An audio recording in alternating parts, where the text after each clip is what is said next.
Australia Day. Australia Day is celebrated on the 26th of January and traditionally commemorates the arrival of the first fleet. It is an official public holiday in all the states and territories. It was once quoted that Australia Day should be a day devoted entirely to pleasure. Australians, all let us rejoice, for we are young and free. Australia Day is typically celebrated with parties, lamb on the barbecue, going to the beach, fishing and sport. It is about being in your thongs, enjoying the sunshine and blue skies, and realizing how lucky we are to live in this diverse country. Flags demonstrating national pride are hoisted on rooftops, post boxes, in gardens, and every second car is draped with at least two. Australia Day started as a celebration of colonialism, but nowadays it's about celebrating our rich multicultural. The world has become a global community, and Australia is no different. I like to think of Australia as the river of multicultural, with different tributaries representing various ethnicities and their cultures. Each tributary or culture comes from a different background or source, and the nature and path is different, but they ultimately merge to form the river of multicultural, that is Australia as we know it today.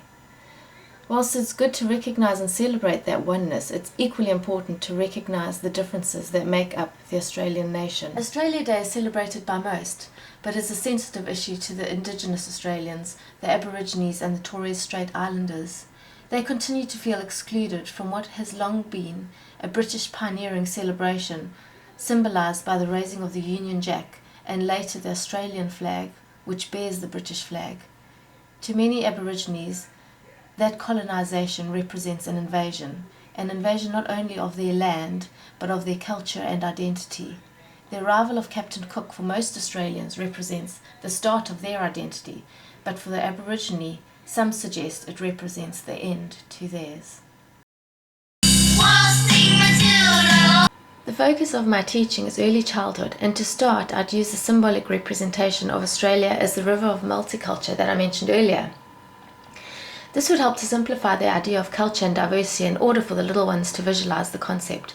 I would explain that in the same way the river is made up from the various tributaries, Australia is made up of many cultures and ethnic groups, all of which contribute to the final product.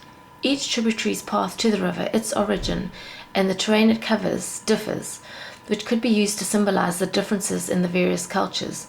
Finally, though, they all merge to form part of the same river, and this imagery can be used to explain the importance of celebrating that oneness, whilst at the same time appreciating the differences and the valid contribution they each make.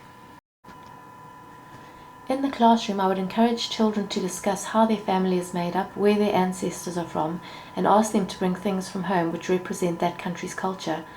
I would get children to talk about their community, who their neighbours are, and any cultural rituals they may practice at home. To teach children about the national flag is another valuable lesson, the colours and symbols in the Australian flag and their meanings. That each country on the globe has its own unique flag. By building Play-Doh islands to represent continents and countries, and asking children to make the flags of the different countries and to put these into the islands, could help children understand this concept. I would also make a point of discussing the Indigenous Australian flags, the Aborigine and Torres Strait Islanders, their colours, symbols and meanings which represent the people, land, sea and nature. I would explain what the term Indigenous means. This could lead on to future lessons on the hunter-gatherer lifestyle of the Aborigine people, followed by teachings about the environment, caring for the environment, the unique Australian wildlife, fauna and flora, which are different and unusual and only found in Australia, all of which are an important aspect of Australian life. In early childhood, games are a fun and interactive way for children to learn.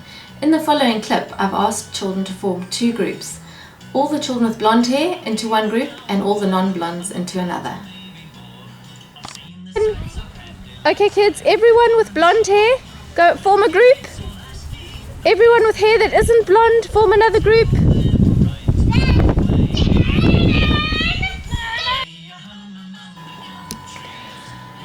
Then I will ask all the children who like ice cream to form a group, and this would surely be everyone. In discussing the differences and the similarities between the groups, the children come to understand difference and learn to treat it as just that.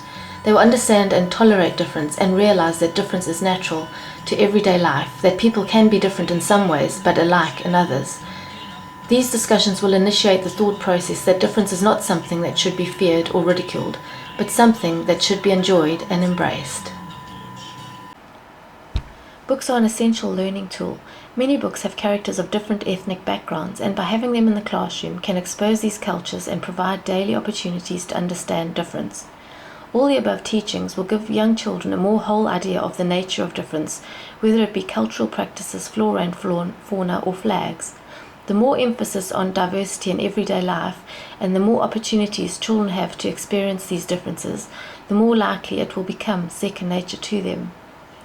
The impact from the classroom will not only influence the future children of Australia to grow up with a harmonious view of diversity, but will allow them to enjoy and understand the importance of cultural differences.